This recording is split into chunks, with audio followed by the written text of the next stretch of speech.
बिस्मिल्लाहिर्रहमानिर्रहीम अल्लाहुम्मा सल्ली अला आले मोहम्मद सल्लल्लाहु तआला अलैहि वसल्लम। अस्सलामु अलैकुम। Welcome to 365 degrees on 365। ख़वातीन और हज़रात, आज की सबसे बड़ी खबर, सिक्योरिटी ज़राए ने इमरान खान के आर्मी चीफ को लिखे गए खत की तरदीद कर दी है। ज़राए का कहना है कि हमें ऐसा कोई खत मौसूल नहीं हुआ और सियासी बात करनी है तो सियासतदानों से करें, फिर आखिर खत गया कहाँ।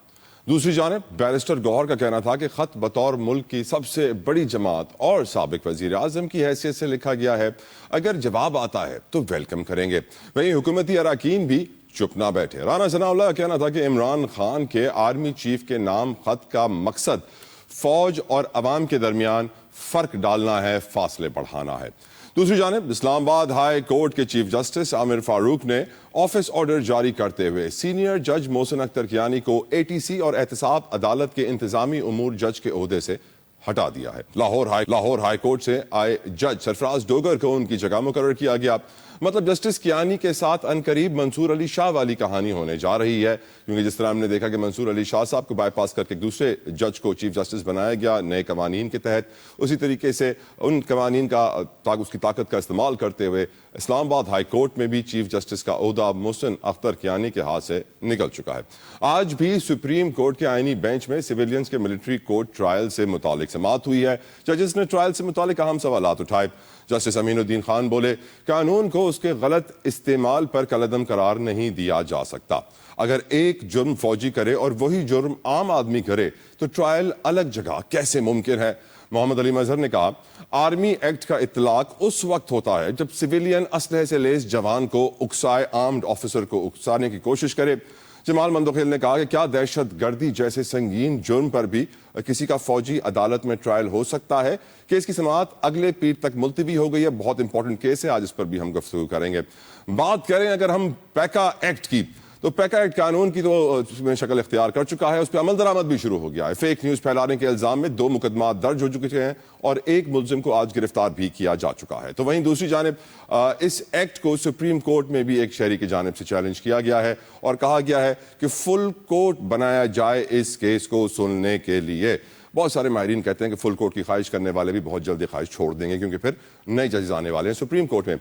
आखिर में हम बात करेंगे पीआईए की भी, पीआईए की निजकारी, जिसके लिए हुकूमत एक बार फिर मुतहरक हो गई है। कौमी असम्बली की कायमा कमेटी बराए निजकारी को बताया गया है कि हुकूमत ने नए तैयारों की खरीदारी के लिए 18% GST खत्म कर दी है, ताकि सरमायाकारों का एतमाद बढ़े, दिलचस्पी बढ़े। अहम बात बताते चलूं कि कौमी एयरलाइन पर मजमूई जो कर्जा, मजीद जो कर्जा 45 अरब रुपए का है और 26 अरब रुपए FBR और 10 अरब रुपए सिविल एविएशन और पेंशन की मद में जो बतौर वाजिबुल अदा है, उसको भी हुकूमत ने टेक ओवर करने का फैसला किया है, ताकि जो बोली कुनंदान है वो ज़्यादा से ज़्यादा तादाद में हो और सिर्फ 10 अरब रुपए की बोली ना आए। पिछली बार भी हमने देखा था कि 10 लाख डॉलर तो मुशीरों में बांट दिए गए थे पिछली बार, यानी 2023 में, और उससे पहले 2016 में भी 10 लाख डॉलर मुशीरों को, एडवाइजरों को दिए गए थे। एडवाइजरी कंसोर्शियम क्रिएट हुआ था, PR कंपनी हायर हुई थी, और रिजल्ट क्या निकला था? जहां 85 अरब डॉलर्स की बोली चाहिए थी, वहां 10 अरब डॉलर्स की बोली आई। यकीनन that was surprising and shocking, और उसको लाइव पूरे कौम के सामने दिखाया गया। पीआईए का मजाक मैं समझता हूं उड़ाया गया। इसके ऊपर ही बात करेंगे, एग्रीकल्चर टैक्स के ऊपर ही बात करेंगे। यकीनन हमारा मुल्क ज़रई मुल्क है और ज़रई मुल्क होने के लिहाज से हम IMF के डिक्टेशन में जिस तरह मिडिल क्लास के ऊपर टैक्स बढ़ाए जा रहे हैं, उसका बोझ जरूर बढ़ेगा। विदाउट एनी फर्दर डिले गुफ्त करेंगे। मेरे साथ मौजूद है मेरे बहुत मोअज़्ज़ज़ मेहमान। Without any further delay Fawad Chaudhry साहब किसी तारुफ के मोहताज नहीं है। फवाद साहब, जज़ाकल्लाह खैर सर आपके कीमती वक्त के लिए। फवाद साहब, सवाल जो आज उठाया जा रहा है कि अगर साबिक वजीर आजम ने खत लिखा, सिक्योरिटी ज़राए कहते हैं कि खत मौसूल नहीं हुआ, तो इस वक्त वो खत कहाँ है फवाद चौधरी साहब? नहीं, मेरा तो ख्याल ये है कि ओपन लेटर था। ओपन लेटर तो इमरान खान के ट्विटर अकाउंट से कोई भी पढ़ सकता है। ओके। आपने भी देखा है। और सिक्योरिटी जराए तो फिर आप पीका में आ जाएंगे, क्योंकि जराए का पता ही नहीं है कि कौन से जराए हैं। और कई दफा जराए बताने वाले और होते हैं, पढ़ने वाले और होते हैं। पता नहीं ना, पढ़ने वालों ने ही बताया है बताने वालों को कि आपने ये बताना है या क्या है। तो ये तो सिलसिला चलेगा। और जाहिर है कि इमरान खान का खत की असल ताकत तो ये है कि सारा मीडिया कल से इमरान खान का ही खत पढ़ के सुना रहा है। और जो सिक्योरिटी जराए हैं अगर उन्होंने टीवी नहीं देखते या वो भी फायज ईसा साहब की तरह सोशल मीडिया नहीं देखते, कुछ भी नहीं देखते और सुम्मुन बुकमुन है, तो फिर तो ज़ाहिर है कुछ नहीं हो सकता। वरना कल से मीडिया ने जितनी बार ये खत पढ़ा है, दिखाया है, तो पाकिस्तान में कोई बाखबर आदमी तो ऐसा नहीं है कि जिसने इस खत के कंटेंट को ना पढ़ा। बिल्कुल सही कह रहे हैं सर। इनफैक्ट जितना पीटीआई को गायब करने की, दबाने की कोशिश की गई है, उतना ही हम मीडिया के ऊपर रोजाना हर शो में पीटीआई को डिस्कस होते हुए देखते हैं। यकीनन हैरत अंगेज बात यह भी है सर। ये बताइए कि अली अमीन गंडापुर कहते हैं कि बानी पीटीआई को बनी गाला, नथिया गली, वजीर आला हाउस मुंतकिल करने की तजवीज पेश की गई, पर उन्होंने कहा कि जब तक मेरे बाकी साथी रिहा नहीं होंगे मैं मुंतकिल नहीं होऊंगा।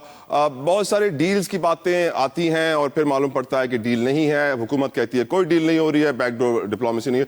पीटीआई और इमरान खान की करंट सिचुएशन फवाद चौधरी साहब क्या है? क्या आपको लगता है कि इमरान खान 2032 से पहले जेल से बाहर आ पाएंगे या फिर यही सिलसिला चलता रहेगा मुज़ाकरात का, खतो किताबत का?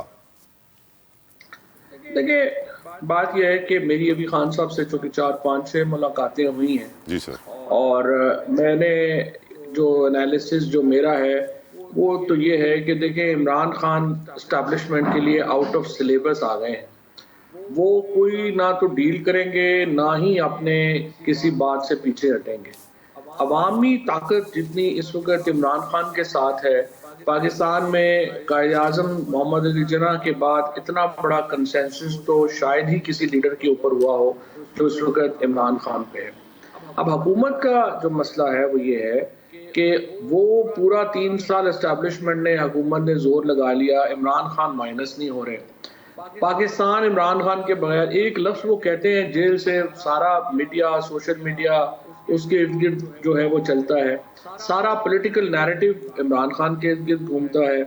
सो जो इस अदम इस्तेहकाम पाकिस्तान के अंदर एक सियासी है वो बढ़ता जा रहा है। अब जो मुआशी अदम इस्तेहकाम है वो बढ़ता जा रहा है और एक जाहिर है कि हमारी सोसाइटी डिवाइड होगी ऊपर से नीचे तक। आज मौलाना फजलुर रहमान ने जो बात कही है बलूचिस्तान को लेके, वो बहुत ही, मैं समझता हूँ कि एक अलार्मिंग बात है। और जो इस वक्त टेररिज्म की सिचुएशन चली गई है जहाँ पे, और इसके ऊपर कोई कंसेंसस पाकिस्तान में होता नजर नहीं आ रहा, जिसकी वजह से एस्टैब्लिशमेंट के ऊपर दबाव बढ़ रहा है। और मुझे नहीं लगता कि इमरान खान जो है वो रवायती सियासतदानों की तरह, जिस तरह से या नवाज शरीफ ने किया था पहले, कि पार्टी को छोड़ के चले गए, इमरान खान मुझे नहीं लगता जाएंगे। और यही सबसे बड़ा प्रॉब्लम और चैलेंज है एस्टैब्लिशमेंट की। सर ये बताइएगा कि यकीनन कंसेंसस तो बहुत सारी चीज़ों पे क्रिएट होना है। नए चीफ इलेक्शन कमिश्नर की तैनाती है, उसके ऊपर भी हम कंसेंसस अभी तक नहीं देख रहे हैं अपोजिशन और ट्रेजरी बेंचेस के दरमियान। 8 फरवरी का पीटीआई का बड़ा एहतजाज है। जराए बहुत सारे, आपको मालूम है, ये बातें कर रहे हैं, नैरेटिव बनाया जा रहा है कि पीटीआई के अंदर फूट पड़ी हुई है, अंदर एक पॉलिटिकल क्राइसिस है जिसकी वजह से यह एहतजाज तो बिल्कुल फ्लॉप होगा। Your views on it sir?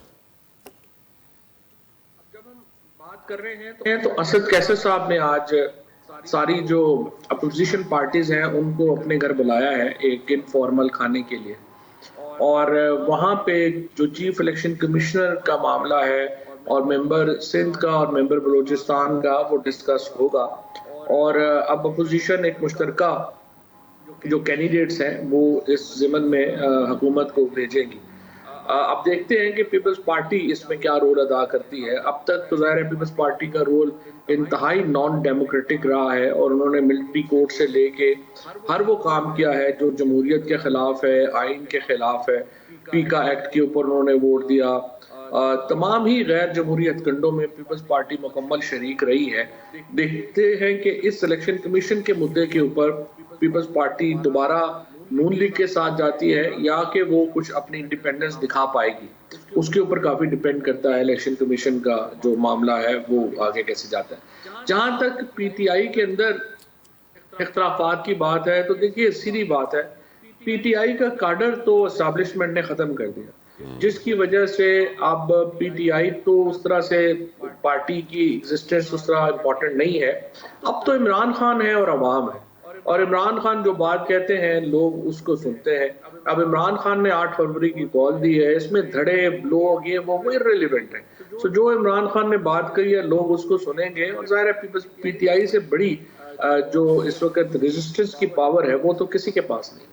Sir यकीनन आपने भी दहशतगर्दी का जिक्र किया। आपसे कुछ देर पहले हमारे वजीर आजम शहबाज शरीफ साहब भी ओवरसीज पाकिस्तानियों से खिताब कर रहे थे एक तकरीब में, और वहां पर भी उन्होंने दहशतगर्दी का जिक्र किया। चीफ ऑफ आर्मी स्टाफ ने कोर कमांडर्स कॉन्फ्रेंस में दहशतगर्दी का जिक्र किया कि हम इसको शिकस्त देंगे।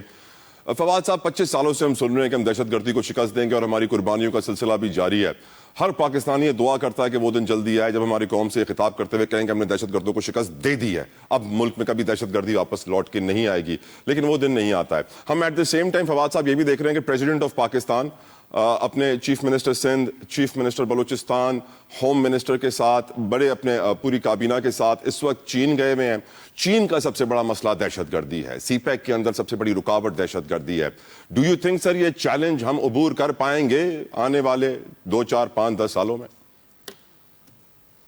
नहीं, 2019 से लेके 21 तक तो हमने देखा था कि हमने दहशतगर्दी को तकरीबन जो है वो एलिमिनेट कर दिया था। और इमरान खान के 3 साल जो है, और खैबर पख्तूनख्वा क्यों तीसरी दफा पीटीआई को मुंतखब कर रहा है, उसकी वजह ये नहीं है कि पीटीआई का कोई गवर्नेंस का कमाल है या बड़ी चीजें हैं।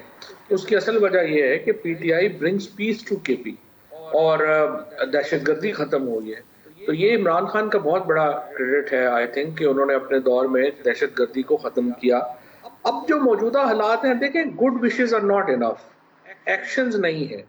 और जो इस वक्त की दहशतगर्दी है, जाहिर है हर दहशतगर्दी के पीछे बैरून मुल्क हाथ तो होता ही है, लेकिन इसमें हमारी पॉलिसीज का भी बहुत दखल है। और अनलेस हम अपनी पॉलिसीज जो है उनको फिक्स नहीं करते और अपने मामलात दोबारा जहां से 2021 में हमने छोड़े थे वहां से दोबारा नहीं जोड़ते, तो ये दहशतगर्दी की खाली ख्वाहिशों से खत्म नहीं होनी।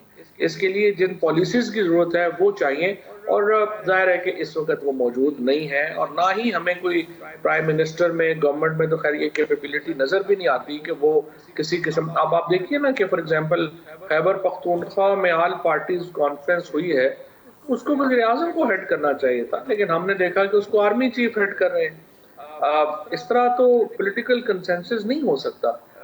मेरा ये ख्याल है कि हमें अपने गिरबान में ढांकने की जरूरत है। एंड फवाद साहब, हम जानते हैं कि मरियम साहिबा थोड़ा वक्त पहले ही चीन का दौरा करके आई हैं। शहबाज शरीफ साहब भी दौरा करके आए थे। हमेशा हम गारंटीज देते हैं अपने चीनी भाइयों को कि हम आपकी सिक्योरिटी फुल प्रूफ करेंगे, ऐलान भी करते हैं, काबीना के बाद मीडिया से खिताब भी करते हैं। क्या इस दफा हम दोबारा उनका कॉन्फिडेंस हासिल कर पाएंगे सिक्योरिटी के हवाले से? फवाद साहब देखिए जी, जिस तरह मैंने आपसे ये कहा कि जो एक इशू है, इंडिजिनस इश्यूज हैं, उनको पहले तक जब तक हम अपनी मुकामी आबादी को ये सेटिस्फाई ना करें कि जो ज्यादतियां हो रही हैं वो नहीं होंगी और जो जुल्म हो रहे हैं वो नहीं होंगे, ये सिर्फ ख्वाहिशों से तो नहीं होना। चाइना ने क्या करना है और अमेरिका ने क्या करना है और किसी ने क्या करना है, हम पहले अपना घर तो ठीक करें। मेरा तो ये ख्याल था कि अगर आज जरूरी था कि जरदारी साहब और शहबाज शरीफ साहब इमरान खान को, मौलाना फजलुर रहमान को, इन सब को जो वहाँ के सबसे बड़े पॉलिटिकल प्लेयर्स हैं उनको बुला के एक एपीसी करते और पहले चाइना जाने से पहले समझते हैं कि वहाँ पे मुकामी इश्यूज क्या है। अब देखें ना, इस वक्त जो खैबर पख्तूनख्वा की, बलूचिस्तान की 2 ही जमातें हैं जो कि इसको रिप्रेजेंट करती हैं। JUI रिप्रेजेंट करती है और इमरान खान रिप्रेजेंट करते हैं, और फिर जाहिर है कि मारंग बलोच और ये लोग जो है उसमें PTM है, ये लोग रिप्रेजेंट करते हैं। जब तक आप इनको मिल के इनकी बातें ना समझें, इनकी बातों को सुने ना, आप कैसे किसी सोल्यूशन की तरफ पहुंचे? सर आखिरी सवाल आपसे, वक्त कम। सर क्या मोहसिन कियानी साहब के साथ भी वही होगा जो मंसूर अली शाह साहब के साथ हुआ? देखिए, अदलिया खत्म हो गई है प्रैक्टिकली। जुडिशरी जो है पाकिस्तान में अमली तौर के ऊपर खत्म हो गई है। अब मोहसिन कियानी साहब हो ना हो, कोई और हो ना हो, क्या फर्क पड़ता है? पाकिस्तान में तो आपने तमाम इदारों को एक एक करके खत्म कर दिया है। जुडिशरी अब now, I mean, we are actually in the era of military courts. So Pakistan की जुडिशरी को जो इस वक्त कोई दुनिया जो है वो कैंगरू कोर्ट्स समझती है, और इसीलिए हमारी कोई इज्जत नहीं है दुनिया। इमरान खान जेल से बाहर कब आएंगे आपकी नजर में? इमरान खान को जेल में वो अपनी मर्जी से ही है। इमरान खान जो अपनी, जहां तक जात की बात है, वो आज डील कर लें, वो बाहर चले जाएं। लेकिन इमरान खान तो पाकिस्तान के अवाम की जंग लड़ रहे हैं और ये जंग तो भी जारी रहेगी। ये जंग अभी जारी रहेगी। Thank you so very much Fawad Chaudhry साहब आपके कीमती वक्त के लिए। व्यूअर्स, आपने सुना आपको कहना है कि ये जंग तो अभी जारी रहेगी। बहुत सारे पीटीआई के नाक़िद यही कहते हैं कि 2030, 32, 33, राना सनातुल्लाह साहब ने तो कहा था 2034 उनकी ख्वाहिश है कि इमरान खान साहब जेल से निकले। Let's see, time will tell, Allah बेहतर जानता है। एक ब्रेक का मुझे कहा जा रहा है, ब्रेक के बाद वापस आके डिस्कशन को आगे बढ़ाएंगे। आप कहीं मत जाइएगा, stay with us. Welcome back viewers. मैं अब डिस्कशन को आगे बढ़ाऊंगा। मेरे साथ मौजूद हैं पाकिस्तान पीपल्स पार्टी से रजा हारून साहब। किसी तारुफ के वैसे मोहताज नहीं है। रजा हारून साहब, thank you so very much sir for your precious time and welcome to Karachi. साथ साथ मेरे साथ मौजूद है अजहर जावेद साहब फ्रॉम लंदन, सीनियर एनालिस्ट है। बहुत बहुत शुक्रिया अजहर जावेद साहब आपके कीमती वक्त के लिए, जज़ाकल्लाह खैर। रजा हारून साहब, आज वजीर आजम ने भी ये कौम के सामने आके ये बराह रास्त कहा कि हम दहशतगर्दी का खात्मा करेंगे, जवानों की कुर्बानियों को सलाम पेश करते हैं। आज चीफ ऑफ आर्मी स्टाफ ने भी कोर कमांडर्स कॉन्फ्रेंस में यह कहा कि हम दहशतगर्दी के खिलाफ पुराज़म है, तजदीद अहद किया कि हम खात्मा करके छोड़ेंगे, चाहे कुछ भी हो जाए, इनके नापाक अज़ाइम कामयाब नहीं होने देंगे। हम ये भी जानते हैं सर कि इस वक्त सदर मुमलिकत Asif Ali Zardari, chief minister Balochistan Sarfraz Bugti, chief minister Sindh Murad Ali Shah अपनी अपनी टीमों के साथ होम मिनिस्टर मोहसिन नकवी साहब भी इस वक्त चीन के दौरे पे जा चुके हैं। और ये दौरा बहुत इंपॉर्टेंट इसलिए है कि हमें चाइनीज इन्वेस्टर्स का कॉन्फिडेंस बहाल करना है, स्पेशली दहशतगर्दी and law and order situation के हवाले से, जिसकी गारंटीज मरियम नवाज साहिबा ने थोड़ा वक्त पहले दी थी, उससे पहले शहबाज शरीफ साहब ने भी दी थी। इस दफा आपकी नजर में what to expect from these negotiations, Raza Haroon साहब? मैं समझता हूँ बड़ा हाई पावर डेलीगेशन है जिसको प्रेसिडेंट आसिफ जरदारी साहब, जिनके आपको पता है चाइना के साथ ताल्लुकात कितने मुस्तहकम हैं, कितने अरसे से चले आ रहे हैं। सीपैक का मामला हो, वो जरदारी साहब के दौर में उसका आइडिया कॉन्सेप्ट फ्लोट हुआ था, शुरू हुआ था। इसी तरह और बहुत सारे मामला में बेनीज़िर भुट्टो साहबा का माजी, जरदारी साहब के जो कनेक्शन है चाइना में, वो टाइम्स टेस्टेड है। इस दफा जो डेलीगेशन गया है हाई पावर्ड है, दो सीएम साहब हैं, उनकी पूरी टीम है। बहुत सारे ऐसे प्रोजेक्ट हैं, खास तौर पे सिंध के, जहां ये पब्लिक प्राइवेट पार्टनरशिप का कॉन्सेप्ट बहुत ही इंटरनेशनल लेवल पे जिसको अप्रिशिएट किया गया है। एनर्जी के प्रोजेक्ट्स हैं, ट्रांसपोर्ट के प्रोजेक्ट्स हैं, इंफ्रास्ट्रक्चर का काम है। इसी तरह बलूचिस्तान में आप चले जाएं तो वहाँ पूरा पोर्ट का काम है, सी पैक के मामला हैं। तो बहुत से हाई लेवल मामला ऐसे हैं जिनका ताल्लुक पब्लिक सर्विस से भी है और सोशल वेलफेयर से भी है और इंफ्रास्ट्रक्चर डेवलपमेंट से भी है। आपको पता है कि सिंध में, खास तौर पे सिंध के बड़े शहरों में, कराची शहर के अंदर बहुत सारे ऐसे बड़े प्रोजेक्ट्स हैं जहां इस वक्त जो है वो चाइना की मुख्तलिफ कंपनीज की और गवर्नमेंट लेवल पे पार्टनरशिप चल रही है। तो मैं समझता हूँ जो एक कॉन्फिडेंस का लेवल, ट्रस्ट का डेफिसिट आया था पिछली दौर हुकूमत में, उसको दोबारा से मेंट करने भी मदद मिलेगी। और फ्यूचरिस्टिक जो हमारे प्रोजेक्ट्स हैं और जो करंट प्रोजेक्ट चल रहे हैं, उसके अंदर जो एक कॉन्फिडेंस लेवल डेवलप करना है दोनों स्टेट्स के दरमियान और दो प्रोविंसेस और चाइना की स्टेट के दरमियान, वो भी बहुत फायदा होगा। तो इतना high power delegation, let's hope. मुझे तो पूरी उम्मीद है कि बहुत अच्छी खबरें आएंगी। अजहर जावेद साहब, आपको क्या उम्मीद है सर? जी बिल्कुल, बहुत शुक्रिया। एक चीज आप मिस कर रहे हैं, उनके साथ डिप्टी प्राइम मिनिस्टर इसहाक डार साहब भी हैं। तो मेरा ख्याल है ये एक जबरदस्त कॉम्बिनेशन है। कुछ लोग ये ना समझें कि सिर्फ शायद पीपल्स पार्टी के ही लोग हैं, लेकिन तमाम लोग ऑन बोर्ड हैं चाइना के साथ ताल्लुकात को लेके। आप देखें, आसिफ अली जरदारी साहब ने वो मुज़ाकरात शुरू किए, फिर मियां मोहम्मद नवाज शरीफ साहब ने सी पैक को आगे बढ़ाया और फिर पूरी कोशिश इन्होंने की और सी पैक की इन्वेस्टमेंट भी आ गई। लेकिन अनफॉर्चुनेटली आपने देखा कि धरनों की वजह से फिर एक जो तअत्तुल आया पीटीआई की गवर्नमेंट में, उन्होंने जिस तरह सी पैक को रोल बैक करने की कोशिश की और मामलात को रोका। तो ये आसिफ अली जरदारी साहब का एक विजन है। आसिफ अली जरदारी साहब अगर देखें तो उन्होंने हमेशा चाइना के साथ ताल्लुकात को एक बहुत ज़्यादा अहमियत दी है। एक वक्त था तो कि वो हर तकरीबन दूसरे महीने चाइना जाया करते थे। लोग कहते थे ये चाइना इतना क्यों जाते हैं, लेकिन हमने बाद में देखा कि उसके जो सम्राट थे वो सी पैक की सूरत में पाकिस्तान के सामने, पाकिस्तान के आगे आए। और इसी तरह अगर अब हम देखते हैं तो तमाम जो इस वक्त ये मखलूत जो सेटअप चल रहा है, गो के पीपल्स पार्टी इस वक्त वजारतों में नहीं है, लेकिन सदर मुमलिकत जो है वो पीपल्स पार्टी के तरफ से नुमाइंदगी कर रहे हैं। और आज के इस डेलीगेशन में इसहाक डार साहब की मौजूदगी, जो डिप्टी प्राइम मिनिस्टर भी हैं और वजीर खारजा भी हैं, इस बात की गमाजी करती है कि तमाम इस वक्त की जो हुकूमत है, मौजूदा सेटअप है, वो चाइना के साथ अपने ताल्लुकात को बहुत अहमियत देता है। आपने देखा कि वज़ीर आला पंजाब मरियम नवाज शरीफ साहिबा भी गुज़िश्ता दिनों चाइना गई। अब 2 चीफ मिनिस्टर जो हैं वो जा रहे हैं सदर मुमलिकत के साथ।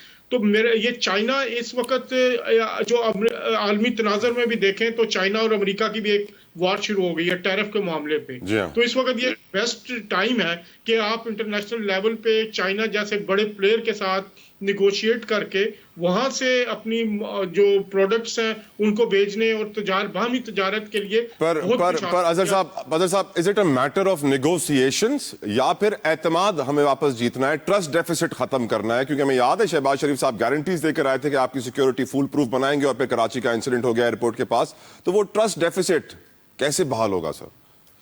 देखिए जी, दुनिया चलती है कारोबार पे। कारोबार के लिए अगर उनको एक इस वक्त जो बड़ी ताकतों में चाइना और अमेरिका के दरमियान जो एक लड़ाई शुरू हुई है, कल के दिन जो अमेरिकी सदर ने टैरिफ्स का ऐलान किया था चाइनीज गुड्स पे, उसके बाद सूरत थोड़ी सी डिफरेंट नजर आ रही है। चाइना को भी अब मजीद मजबूत इत्तेहादी चाहिए और बिल्कुल हम उनके साथ उनके हमसाये में हैं, तो उनके लिए भी अब बेनिफिशियल होगा। एतमाद तो आ जाएगा अगर ये प्राइम मिनिस्टर जाते हैं, अब प्रेसिडेंट जा रहे हैं, 2 चीफ मिनिस्टर अभी जा रहे हैं, एक चीफ मिनिस्टर पहले हो आए हैं, तो इसका मतलब है कि उनको दावत है तो वो गए हैं। एतमाद तो बहाल होता, मुझे लगता है कि एतमाद बहाल हो चुका है। अब आगे बात होगी तजारत की, हम क्या दे सकते हैं, वो हमें क्या दे सकते हैं। तो इट्स अ बेस्ट टाइम आलमी जो मंजर में कि पाकिस्तान के सदर का ये दौरा बिल्कुल राइट टाइम पे है और इस वक्त हम बहुत कुछ चाइना से ले सकते हैं। जब 2 बड़े बड़े लोगों में जंग हो, 2 बड़े ममालिक में जंग हो, तो हमारे जैसे जो ममालिक हैं जहाँ पे इतनी बड़ी जो मार्केट है, हमारे स्किल्ड लोग हैं। अजहर साहब आपको मालूम है सर, पाकिस्तान का सबसे बड़ा मसला पावर सेक्टर है। ईरान बैठा हुआ है हमारे बराबर में, कह रहा है हम उससे फ्री सस्ती बिजली, सस्ती गैस, सस्ता पेट्रोल ले लो, हम अमेरिका की वजह से नहीं लेते हैं, जबकि चीन भी अमेरिका के साथ ताल्लुकात खराब। हमें सोचना होगा कि हम किस तरह अपनी फॉरेन पॉलिसी को और अपनी इकोनॉमी को आगे लेके जाएंगे, कि IMF के सारा डिक्टेशन मानेंगे। I will come back to you Azhar साहब। वेलकम करना चाहूंगा डिस्कशन में अजहर सिद्दीक साहब ने हमें ज्वाइन किया है। अजहर साहब मोहताज नहीं, हमारे कानून है, PTI से हैं। अजहर साहब थैंक यू आपके वक्त के लिए, जज़ाकल्लाह। अजहर साहब आपसे अदालती सवाल यहाँ पे बनना बहुत जरूरी है।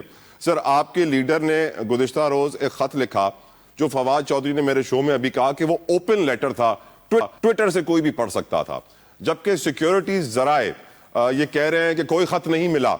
क्यों सिक्योरिटी जराए ऐसा कह रहे हैं अगर ये एक ओपन लेटर था? और मेरी गुजारिश है अगली बार ओपन लेटर जारी करें तो उसके ऊपर लिखा करें ओपन लेटर। बहुत शुक्रिया। मुझे डॉक्टर अनवर सजाद की बात बड़ी याद आती है। सफाई जो है निस्फ इकबाल है जुर्म है। देखिए अब हमें तो देखे ना जी, जाने तो जाने, गुल ना जाने, बात तो सारा जाने। खत आ गया, दर्जात आ गए, ट्विटर हैंडल पे आ गया, और वो कोई इस पे डिक्की छुपी तो बात नहीं है। हम थोड़ा है जो डिक्की में छुपकर रातों में जाकर मुलाकातें करते रहे हैं। हम थोड़ा गेट नंबर 4 की वो पैदावार है, जो गेट नंबर 4 की पैदावार, जो गेट नंबर 4 के सहारे पे, यानी जो गोद में लोरी दे के जिसको पाकिस्तान मुस्लिम लीग नून को परवान चढ़ाया, खुदारा हम उनमें से नहीं है, ना हम होंगे। हमारे बारे में यही इल्जाम लगता रहा कि जनाब आपको जनाब वो लेके आए हैं एस्टैब्लिशमेंट वाले, बड़ी देर की मेहरबान आते थे, 21 साल लगा दिए एस्टैब्लिशमेंट ने हमें इक़्तिदार में लाने के लिए, और जब इक़्तिदार में लाना हो तो देर लगती है। कितना दिन लगे रहे? 2 दिनों के अंदर इक़्तिदार दे दिया था, 14-17 सीटें देकर उठाकर लाकर मसरत पे बिठा दिया। पर अजहर साहब आप चाहते ना तो आप खत की हार्ड कॉपी निकालते, उसको लिफाफे में सील करते और आप GHQ में देकर आते। आप क्यों नहीं देकर आए अजहर साहब? देखिए वो चली गई है, मेरी इतला यही है, वो चली गई है, दस्तखत चली गई। दस्तखत वाला खत भी बाकायदा उसके आखिरी कहेंगे तो मैं कॉपी आपको भिजवा दूंगा, जो आखिरी सफा मेरे पास आया हुआ है वो मैं भिजवा दूंगा आपको। यानी मुझे नहीं समझ में आ रही कि भाई ऐसा क्या है, यानी और कमाल की बात है हमारे जो है वो सियासी जमातों के कारकुनान रजा भाई जैसे कोई इंटेलिजेंट आदमी को नहीं, मैं तो इनकी बड़ी इज्जत करता हूँ। बाकी सियासी अराकीन का तो बुरा हाल है ना जी, कि वो क्या करते हैं, यानी वो जनाब NRO ले रहे हैं। वो भाई NRO बाकायदा असेंबली में पास हुआ था, रिकॉर्ड के ऊपर है, वो छुप छुपा के करते थे ये सारा कुछ। और अभी जैसे 26वीं आईनी तरमीम NRO था ना, छुप छुपा के सारा किया। जितनी आए कानून की तरमीम इनकी सब छुप छुपा के, कितने गए जो पार्लियामेंट में आके बहस हुई, बहस मुबाहिसा हुआ, डिटेल डिस्कशन हुई, हम उनमें से नहीं है। हम ट्रांसपेरेंसी की बात करते हैं, हम 2-3 चीज आपके सामने रख दें, हर चीज सामने वजाहत के साथ बता दी है, कल कोई गिले में ना रहे, कोई शिकवे में ना रहे। जो बात कहनी थी इमरान खान, देखिए इमरान मैं जब भी मिलता हूँ, जब भी मैं बती उनका इसलिए हूँ, वो अंदर और बाहर से एक है। मुनाफिकत नहीं सीखी इमरान खान ने, अगर मुनाफिकत सीखी होती तो पाकिस्तान में सियासत एक मुनाफिकत का नाम है। डिप्लोमेसी का नाम है, हिपोक्रेसी का नाम है पाकिस्तान में। पाकिस्तान में अपना पेट अजीज है, इक़्तिदार अजीज। ये बात आप सही कह रहे हैं अजहर साहब। मैं इसलिए कहूंगा कि इमरान खान जब खुद कुछ खा रहे होते थे और उनके सामने कोई आता था तो वो किसी और को ऑफर नहीं करते थे, खुद ही खाते रहते थे। Let's go forward. I will come back to you Azhar साहब। रजा साहब कुछ कहना चाह रहे हैं सर, जल्दी से करें, जल्दी से करें, जल्दी से करें अजहर साहब, जल्दी से करें। अच्छा देखिए, अभी बात हो रही थी चाइना के हवाले से, देर आए दुरुस्त आए, लेकिन जो तबाही और बर्बादी इन्होंने कर दी है ना, ये इल्जाम लगाते हैं हमारे ऊपर। भाई हमारे ऊपर, मैं उन बातों में जाना नहीं चाहता। ये तो किसी दिन बैठ के तहकीक कर लीजिएगा चाइना को नुकसान किसने पहुंचाया, जितना ये पोल्यूशन गवर्नमेंट ने नुकसान पहुंचाया। बिल्कुल ठीक, पॉइंट सेकंड पॉइंट। मुझे आपसे इस्लामाबाद हाईकोर्ट का भी सवाल करना है सर, वक्त का मैं मुकाबला सकते, प्लीज मुझे आगे बढ़ने दीजिए। रजा हारून साहब, ये जो इमरान खान ने खतो खिताबत का सिलसिला शुरू किया, एस्टैब्लिशमेंट से बात करने की उन्होंने ख्वाहिश का इजहार किया, अपने डिमांड्स रखे, अपने रिजर्वेशंस रखे, आपकी नजर में दुरुस्त रास्ता इख्तियार किया इमरान खान ने, रजा हारून साहब? और जो रिस्पॉन्स आया कि सिक्योरिटी जराए कह रहे हैं कि हमें खत नहीं मिला, पीटीआई कह रहे हैं ओपन लेटर है, योर व्यूज सर? नहीं, खत ऐसे नहीं होते हैं। और फवाद चौधरी साहब तो बड़ा मतलब हर बात को लाइट ले लेते हैं ना। ओपन खत नहीं लिखा जाता यार। जब आपने किसी बंदे को एड्रेस करना हो तो आप उसको एड्रेस करके उसको प्रॉपर पोस्ट करते हैं, तरसील करते हैं। कोई कासिद होता है जो डिलीवर करके आता है, उसकी कोई रसीद होती है, कोई उस खत की कॉपी रिलीज, फिर खत की कॉपी रिलीज की जाती है। आप चीफ को या वजीर आजम को या चीफ जस्टिस को खत लिख के ट्विटर पे थोड़ी मुखातिब करेंगे उनसे यार, इतनी अहम बातें कर रहे हैं। ये तो फिर एक सियासी बयान हुआ ना, ये खत ना हुआ। और ये डिसीजन, अच्छा उसके जो मंदराजात हैं वो तो अदरवाइज ठीक कह रहे हैं, कोई नई बात तो पुराना रेटरिक है, तो कोई नई बात तो है नहीं। पर ये खत लिखने का फैसला रजा भाई, खत लिखने का फैसला इसलिए हुआ है, जो मेरी एक नाचीज सी राय है कि बाकी तमाम ऑप्शंस जो हैं वो इस्तेमाल हो चुके हैं। ओके। और उन तमाम ऑप्शंस के अंदर फेलियर हुआ है। कोई भी रैली, कोई भी प्रोटेस्ट सिवाय वायलेंस के, सिवाय तशद्दुद के, उसका कोई रिजल्ट नहीं है, कोई डिमांड नहीं मानी गई। मुज़ाकरात ये मतलब कर नहीं सके, इनकॉम्पिटेंसी है कि पॉलिटिकल पार्टीज के साथ टेबल डायलॉग में ही हमेशा 2 बार डायलॉग स्टार्ट हुए हैं तला भाई। एक दफा हुए थे, आपको याद होगा, इलेक्शन की डेट्स के ऊपर। और उस वक्त भी जब ये सब कुछ तय हो गया तो बानी ने मना कर दिया, उठकर आ गए, मुज़ाकरात छोड़ दिए। दूसरे मुज़ाकरात तो ये बैठे थे अभी, ये अगली पार्टी का जवाब सुनने से पहले उठकर आ गए। तो पॉलिटिकल मैच्योरिटी की बहुत कमी है, राइट सर, प्लानिंग की कमी है। मैं नहीं समझता कि बानी ने खत लिखा है, मैं नहीं समझता कि पोस्ट जो है वो बानी की जुबान है, वो बानी की जुबान भी नहीं है। और मैं नहीं समझता कि उन्होंने कोई प्लान किया होगा। वो स्पर ऑफ द मोमेंट ऐसे ही कोई होता है और वो कोई काम कर जाते हैं, फिर बाकी हमारे जैसे भाई जो बैठे होते हैं, अजहर भाई जैसे, वो डिफेंड करके वो जस्टिफिकेशन बाद में बता रहे होते हैं। पता किसी को नहीं है। देखे ना, चेयरमैन का ये कहना कि ना मैंने खत देखा है ना मैंने पढ़ा है, और फिर उसको डिफेंड कर रहे हैं। हाउ मतलब वैसे रजा भाई, अगर ऐसे खतों से काम होता तो शायद आपके पुराने बानी पहले ये खत लिख देते ताकि उनका भी काम बन जाता। मुझे एक ब्रेक का कहा जा रहा है, एक ब्रेक लेने दीजिए, ब्रेक से वापस आएंगे, मामलात का जिक्र करेंगे, इस्लामाबाद हाईकोर्ट का जिक्र करेंगे आफ्टर दिस ब्रेक। क्या इस्लामाबाद हाईकोर्ट के मोहसिन अख्तर कियानी की कहानी होगी मंसूर अली शाह जैसी? लग ये ऐसे यूं इसलिए वजह से रहा है कि मंसूर अली शाह साहब का भी जो ख्वाब था चीफ जस्टिस बनने का वो टूट गया। मोहसिन अख्तर कियानी साहब का भी जो ख्वाब था चीफ जस्टिस बनने का वो टूट गया। अजहर सिद्दीक साहब क्योंकि लीगल एक्सपर्ट हैं, अजहर साहब आप इसके ऊपर थोड़ी रोशनी डालिए और ये भी मुझे बताइए, जो आज ये रिप्रेजेंटेशन की बात की जा रही है कि सीनियरिटी लिस्ट के खिलाफ इन जजों ने रिप्रेजेंटेशन आज चीफ जस्टिस इस्लामाबाद हाईकोर्ट को भिजवाई है, आम आदमी के लिए समझाइएगा इसका मतलब क्या है ये रिप्रेजेंटेशन? तलाल बहुत शुक्रिया, चूंकि हम वकील भी हैं और सारे मामले को देख रहे हैं। इस वक्त पाकिस्तान का अदालती निज़ाम सारा ठप पड़ गया है, सिर्फ फोकस सियासी केसों की तरफ चला गया है। और जो हमारे दौर के अंदर जैसे उमरता बंदियाल साहब के दौर में जो इल्ज़ाम लगाया जाता था कि सियासी केसेस के वाले से हम ख्याल बेंच, तो अब वो ये तो बाकायदा एक कानूनी शक्ल दे चुके हैं। 26वीं आईनी तरमीम ने जहाँ आइन का हुलिया बिगाड़ा है, वहाँ अदालती निज़ाम का सत्यानाश कर दिया, तयवाला कर दिया। जजेस की तनख्वाहें, जजेस का एडवांटेज कहाँ गया? ये गरीब मुल्क की कहानी और दास्तानें ये एक तरफ नजर आ रहा है। वजह सिर्फ ये थी कि आपने वो कार्टून डॉन में जो छपा वो देख लिया होगा कि 4 बिलियन बना दी है अपना सहाफत भी गिर चुका है, जुडिशरी भी गिर चुकी है। मैं नहीं कह रहा, ये जनरल परसेप्शन आपके सामने, और 2 में दरारें आ चुकी हैं, वो आपको पता है कि वो छाए पड़े हैं। आपकी मुकन्ना जो है 2-1 जैसे बनाई गई है और उससे इसी तरह की तरमीम कराई जा रही है, बुनियादी ढांचे की खिलाफ वर्जी है। मकसद क्या है? यानी क्या आपने इतने दिनों के अंदर देख लिया कि कितने केसेस डिसाइड हो गए? यानी क्या तब्दीली क्या आई? तब्दीली ये आई कि मुल्क पे बोझ डाले जा रहे हैं, यानी और वो डले जा रहा है बोझ। और कमाल की बात है, आईनी बेंच भी देखे आप बदनीति का एलिमेंट ये देख लें, आईनी बेंच भी कहां बन रहा है कि जहां उन्हें कोई दिक्कत नहीं, सुप्रीम कोर्ट में बना दिया, सिंध हाई कोर्ट में। जरा बताएं लाहौर हाई कोर्ट में क्यों नहीं बनाया, इस्लामाबाद हाई कोर्ट क्यों नहीं बनाया, बलूचिस्तान हाई कोर्ट क्यों नहीं बनाया?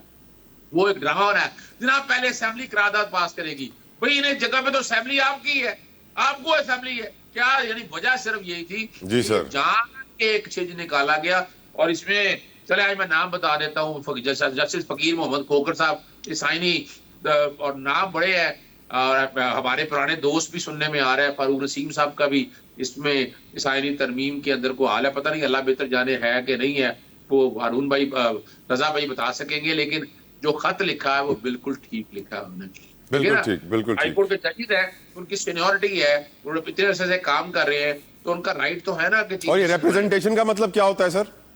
मैं बता देता हूँ, यानी आप किसी और हाईकोर्ट, देखिए मुझे a lot of regard for justice Sarfaraz Dogar साहब, लेकिन एक बात बड़ी बात है, आर्टिकल 99 ना एंटर अपॉन ऑफिस। अब आप लाहौर हाईकोर्ट अलहदा है, दफ्तर है, और बाकी जगह अलहदा है। यानी होता क्या है कि आप डेपुटेशन भी जब जाना हो तो सीनियरिटी कभी डिस्टर्ब नहीं होती। एक सीनियरिटी का भी प्रिंसिपल बड़ा सामने वाले तौर पर है, और यही लिखा उन्होंने बिल्कुल ठीक लिखा है, वरना तो आने वाले दिनों में अदालतों में चैलेंज होगा। बिल्कुल ठीक। अच्छा वक्त कम है, अजहर साहब इजाजत दें दूसरे मेहमानों से भी गुफ्तगू कर लूं। अजहर जावेद साहब, आपकी नजर में ये जो अदालती सियासत में भी खत्तो किताबत, अदालतों में भी खत्तो किताबत, हमारी अदालतें आपकी नजर में आज कहां खड़ी हैं सर?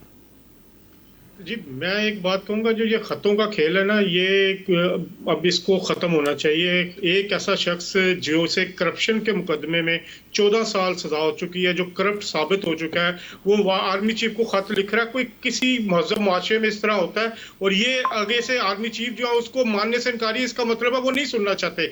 एक तरफ आप आलमी तौर पर अपने बैठे हुए जो मीडिया विंग्स के उनके जरिए आर्मी चीफ पाक फौज और पाकिस्तान के खिलाफ यहाँ लंदन से अमेरिका से मुहिम चला रहे हैं, उन्हें गद्दार करार दे रहे हैं। 1971 की आप उनकी चीजें शेयर कर रहे हो, दूसरी तरफ आप उनसे मिन्नतें कर रहे हैं और कि ये हमारे साथ मिले। ये कहाँ का जो है वो आप समझ सकते हैं कि सियासत है। ये सारी सियासत सिर्फ और सिर्फ एक जो गिरती हुई इस वक्त साख है पीटीआई की। अब आप देखें केपीके में क्या हो रहा है, वजीर आला अमीन गंडापुर और दूसरे लोग जो जुनैद अकबर साहब बने, वो आपस में इन फाइटिंग है, इनके दरमियान जो लड़ाई हो रही है। इसी तरह यहाँ पे लंदन और बरतानिया में भी और अमेरिका में भी हो रही है, उसको छुपाने की एक कोशिश है। यही हाल अब जजेस का हुआ है। हमारे जजेस भी अब सियासत करना चाहते हैं, खत लिखना चाहते हैं। और हम देखते हैं ये आजादी सहाफत की बात करते हैं, मीर शकील रहमान को किसने जेल में रखा, तलत हुसैन को किसने आफेयर करवाया, अबसार आलम को किसने गोली मारी, जो असद तूर है उसको किसने उठाया, मतीउल्लाह जान को किसने उठाया। ये सारे वाकयात हमारे सामने है। ये बात वक्त कम है अजहर साहब, रजा साहब की तरफ भी जाना है, मैंने कंप्लीट कर लें जल्दी से सर। ये कह रहा हूं कि ये खतों से कुछ नहीं होता। आप जितनी मर्जी मिन्नत कर ले, अगला नहीं सुनने के लिए तैयार, वो बात नहीं करना चाहता। वो कहता है सिविल हुकूमत से बात करें, तो आप सिविल हुकूमत से बात करें। बिल्कुल ठीक। रजा हारून साहब, आपकी नजर में पाकिस्तान की इस वक्त अदालतों का, आला अदालतों का हाल क्या है सर? ठीक है, तो कल मैं तो बड़ा चीफ जस्टिस साहब को मैं सुन रहा था, उनका मैंने बयान सुना। उन्होंने कहा कि भाई उन्होंने इस पे ओके किया। देखें जो 200 है आइन का आर्टिकल, उसके तहत एक आईनी इकदाम उठाया गया है जो कानून के मुताबिक बिल्कुल ठीक है। अब खदशात वगैरह ये सब अपनी जगह, दे डोंट मैटर। लेकिन जो चीफ जस्टिस साहब ने कल कहा, उन्होंने इसको इंडोर्स किया कि बाकायदा मुशावरत हुई, मायने खेज मुशावरत हुई तीनों चीफ जस्टिस साहिबान के साथ, चीफ जस्टिस पाकिस्तान के साथ, प्रेसिडेंट की, और ये फैसला लिया गया। अब जहां तक उन्होंने कहा सीनियरिटी का मामला है, हमारे सामने आएगा, हम देख लेंगे। इसमें मतलब एक आम आदमी के लिए तो कोई खबर नहीं है ना यार, तलब कि कौन बन रहा है कौन नहीं बन रहा है, उसको क्या लेना देना। अदालती कार्रवाई है, इंतजामी कार्रवाई है, चीफ जस्टिस मौजूद है, प्रेसिडेंट मौजूद है, देख लेंगे इस मसले को। हर मसले को जो है ना हवा बनाना, हर मसले को इशू बना के खड़ा कर देना, हर मसले को नेशनल इंपॉर्टेंस दे देना, ये भी कोई ठीक सर। वो जिस तरह वो अंग्रेजियानी आई थी ना सर कराची में, उसको जिस तरह इंपॉर्टेंस दी गई, तो फिर मेरे ख्याल से पता नहीं किस किस चीज को इंपॉर्टेंस मिलनी चाहिए। फजूल, खुदा की कसम फजूल टॉपिक हमारे पास। अब बिल्कुल उसको तो सर वो पीका एक्ट में उनके ऊपर भी कार्रवाई होनी चाहिए फिर। तो ये फजूल चीजें दिखाने मैं तो कह रहा हूँ कि सर खुश रहे, किसी खुशफहमी में ना रहे ना, सबर करें, सबर भी करना सीखे ना तमाम हजरात। जो इदारे के सरबराह हैं, जज साहिबान, हुकूमत के लोग, अपोजिशन, भाई सब्र करो, अपनी बारी का इंतजार करो, सब्र करो, आइन और कानून के दायरे में रह के चलो।